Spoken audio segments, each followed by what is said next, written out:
శుభోదయం. క్రీస్తు యేసునందు ప్రియమైన దేవుని బిడ్డలారా, మన రక్షకుడైన యేసు క్రీస్తు యొక్క పరిశుద్ధ నామములో మీ అందరికీ ఉదయకాల శుభాలు తెలియజేస్తున్నాను.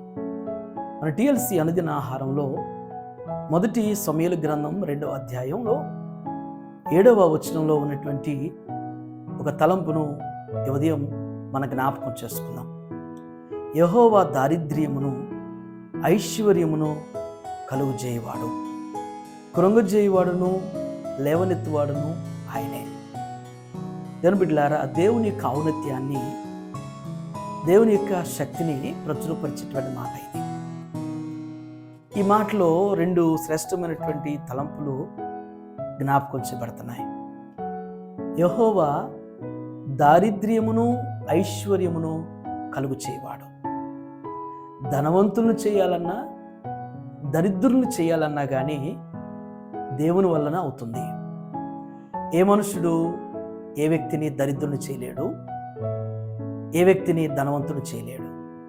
ఒకవేళ ఎక్కడన్నా కానీ ధనవంతులుగా ఎవరైనా చేసినా కానీ వారెప్పుడు కూడా ప్రతిఫలం ఆశిస్తారు.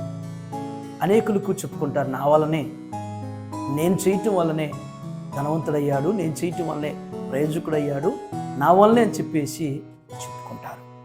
కానీ మన దేవుడు ఎప్పుడు అలా చెప్పేవాడు అంటే, మన దగ్గర ఏది ఆశించేటువంటి వారు కాదు, కానీ ఆయన ఒకరిని ఐశ్వర్యవంతుడు చేయగలుగుతారు, ఒకరిని దరిద్రుని కూడా చేయగలుగుతారు అనేటువంటిది ఈ వచనంలో మనం గ్రహించాల్సినటువంటి సత్యం. మనం గమనిస్తే దేవుని బిడ్డలారా, బైబిల్ గ్రంథంలో చాలామంది ఉన్నారు. దావీదుని దేవుడు ఐశ్వర్యవంతుడిగా చేశాడు, సొలొమోన్ని ఐశ్వర్యవంతుడిగా చేశాడు. అలాగే గర్వించినటువంటి అతిశ్రయించినటువంటి నెబుకద్నెజరుని దరిద్రుడిగా చేశాడు. అలాగే ఆహాబు ఆ విధంగానే చేయబడ్డాడు. ఆ విధంగానే హిజ్కియా, దేవుని కార్యాలు మరిచినటువంటి హిజ్కియా సొత్తును తన బిడ్డలను కూడా శత్రువులు కొల్లగొట్టు కొనిపోయినట్లుగా మనం చూడగలుగుతాం. కాబట్టి ఈ 2 కూడా దరిద్రత అయినా ధనవంత స్థితి అయినా కానీ అది చేయగలిగినటువంటి వారు దేవుడు అనేది ఈ సత్యాన్ని ఈ ఉదయం మనం గ్రహించాలి. 2వ తలంపు, అక్కడున్న 2వ తలంపు ఏంటంటే, కృంగజేయవాడును లేవనెత్తువాడును ఆయనే. ఒక మనిషిని కృంగజేయాలన్నా అంటే గర్వించి అహంకారంతో ఉన్నటువంటి వారిని ఎక్కడ పడేయాలో, ఎప్పుడు పడేయాలో దేవుడు తెలుసు. అలాంటి వ్యక్తులకి దేవుడు సమయం ఇస్తాడు. వారు తెలుసుకుంటారని, వారు గ్రహిస్తారని, వారు దిద్దుకుంటారని సమయం ఇస్తాడు.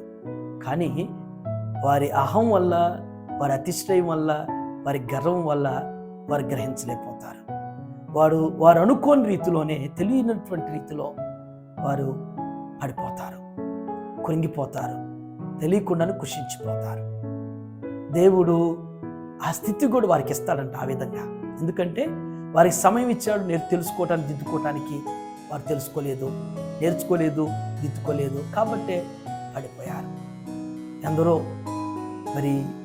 దేశ చరిత్రలో కానీ బైబిల్ గ్రంథంలో కానీ ఆ విధంగా గర్వించిన వారు, అతిశ్రయించిన వారు ఏ విధంగా కుంగిపోబడ్డారో అది మనం చూస్తున్నాం. మరొక మాట ఏంటంటే, ఒకవేళ ఆర్థికంగా కావచ్చు, ఆరోగ్యపరంగా కావచ్చు కృంగిపోయినా కానీ కృంగిపోయిన వారిని లేపేటువంటి వారు దేవుడే. కొన్నిసార్లు దేవుడు మనల్ని పరీక్షిస్తాడు. దేవుని బిడ్డలారా, మన ఆత్మీయస్థితి ఎలా ఉన్నదో, దేవునిలో లోతైనటువంటి అనుభూతిని మనం కలిగి ఉండటానికి, ఆయనలో ఇంకెక్కువగా బలపరచబడినటువంటి విశ్వాసం కాబట్టడానికి దేవుడు మనల్ని పరీక్షిస్తాడు. అపవాది శోధిస్తాడు, దేవుడు పరీక్షిస్తాడు. దేవుడు అబ్రహామును పరీక్షించాడు, ఏబుని దేవుడు పరీక్షించాడు వారి విశ్వాసాన్ని. ఈ దినం మన జీవితంలో దేవుడు మనల్లో కూడా పరిస్థితులు ఎదుర్కొంటున్నప్పుడు కృంగిపోయిన స్థితి కానీ, లేకపోతే పెదరిక స్థితి కానీ ఉన్నావంటే, ఒకవేళ నేను ఎందుకు ఇలా ఉండిపోయానని చెప్పి నిరుత్సాహపడద్దు. కానీ ఒకవేళ దేవుడు నీ విశ్వాసాన్ని, నీ భక్తిని పరీక్షిస్తున్నాడేమో. ఖచ్చితంగా దేవుడు కృంగిన వారిని లేవనెత్తేటువంటి దేవుడు. నీ స్థితిలో నుంచి, నీ పరిస్థితిలో నుంచి దేవుడు నిన్ను లేపుతాడు, నీ కుటుంబాన్ని లేపుతాడు, దేవుడు నీ కుటుంబాన్ని బలపరుస్తాడు, ఆయన ఆస్వాదిస్తాడు అనేటువంటి ఆ నమ్మిక, ఆ విశ్వాసాన్ని కలిగి ఉన్నట్టే దేవుడు ఉన్నతంగా బలపరుస్తాడు. ఆ విధంగా దేవుడు నా జీవితంలో ఆయన కార్యాల ద్వారా బలపరచును కాక. ఆమేన్. ప్రార్థన చేసుకుందాం. మహోన్నతుడా, మహాగణుడైనటువంటి యేసయ్య, మీకు వందనాలు.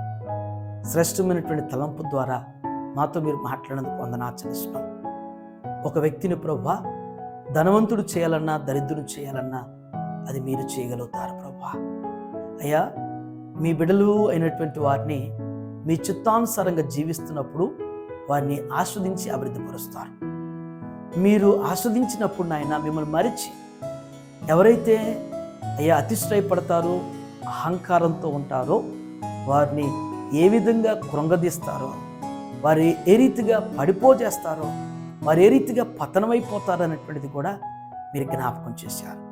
ఒకవేళ నాయన దేవా, మీరు మమ్మల్ని ఆత్మీయంగా మమ్మల్ని పరీక్షిస్తూ ఉంటే, పరిశోధిస్తుంటే ప్రభువా, మీ పరీక్షలో నిలిచేటువంటి వారుగా, మీ పరిశోధనలో నాయన మేము నెగ్గేటువంటి వారుగా సహనాన్ని, ఓర్పును, భక్తిని, నిరీక్షణను, విశ్వాసాన్ని ప్రభువా మాలో ఇంకెక్కువగా అనుగ్రహించి మీ కార్యాలు జరిగించమని, టీఎల్సీ అనుదినం చూస్తున్నటువంటి ఆహారాన్ని వీక్షిస్తున్న ప్రతి బిడ్డను కూడా ఆత్మీయ ఆహారంతో బలపరిచిన ఆయన మీ కృపలు వర్ధింపచేయమని యేసు నామములో ఈ ప్రార్థన మీకు సమర్పించున్నాను తండ్రి. ఆమేన్. దేవుడు మిమ్మల్ని దీవించును గాక.